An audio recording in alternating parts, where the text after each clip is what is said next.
অ্যানাস কিচেনে আপনাদের সবাইকে স্বাগত। আশা করি সবাই ভালো আছেন। আজকে আমি বানাবো চিংড়ি মাছ দিয়ে কুমড়ো পাতার ঝোল। নিয়েছি পেঁয়াজ কুচি, কাঁচা লঙ্কা, রসুন কুচি, কুমড়ো পাতার ডাঁটা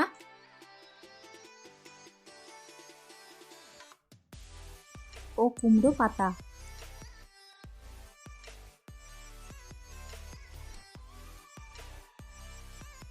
প্রথমে কড়াইতে পরিমাণ মতো তেল দিয়ে গরম করে নেব।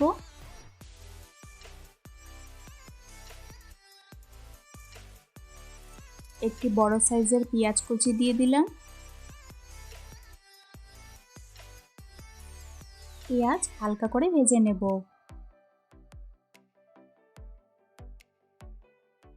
হালকা করে ভেজে নিয়ে কয়েকটি কাঁচা লঙ্কা, 1 টিস্পুন রসুন কুচি ও 1 টিস্পুন আদা বাটা দিয়ে ভালো করে নাড়াচাড়া করে নেব।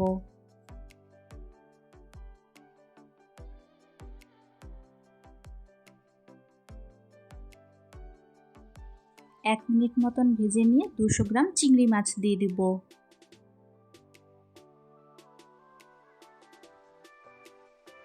এরপর হাফ টিস্পুন করে হলুদ গুঁড়ো, লঙ্কা গুঁড়ো, স্বাদ মতো নুন ও জল দিয়ে ভালো করে কষিয়ে নেব।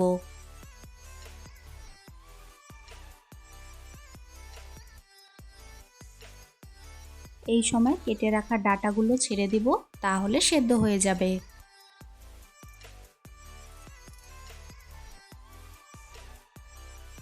ভালো করে মিশিয়ে নিয়ে 5 মিনিটের জন্য ঢাকা দিয়ে রেখে দিলাম।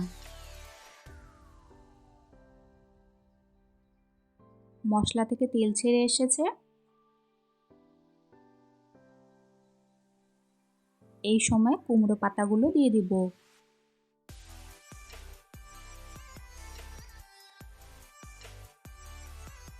ভালো করে নাড়াচাড়া করে নিয়ে 2-3 মিনিটের জন্য ঢাকা দিয়ে রেখে দেব।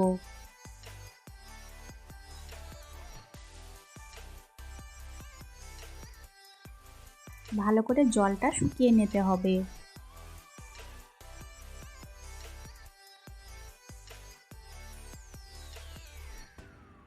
চার 5 মিনিট পর যখন জল শুকিয়ে আসবে, সেই সময় 1 কাপ গরম জল দিয়ে দিব।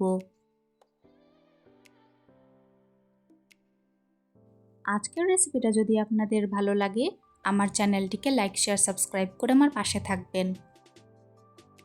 ভালো করে নাড়াচাড়া করে নিয়ে 5 মিনিটের জন্য ঢাকা দিয়ে রেখে দিলাম।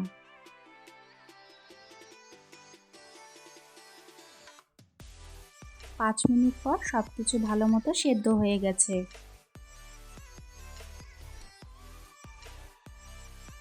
ব্যাস তৈরি হয়ে গেল আমাদের আজকের রেসিপি, খুবই টেস্টি চিংড়ি মাছ দিয়ে কুমড়ো পাতার ঝোল। রেসিপিটি কেমন লাগলো অবশ্যই কমেন্টসে জানিও। কুমড়ো পাতা তো অনেকভাবে খাওয়া যায়, একবার আমার রেসিপিটা ফলো করে চিংড়ি মাছ দিয়ে বানিয়ে খাবেন, আশা করি ভালো লাগবে। আজকের ভিডিও দেখার জন্য আপনাদের সবাইকে অনেক ধন্যবাদ। সবাই খুব ভালো থাকবেন।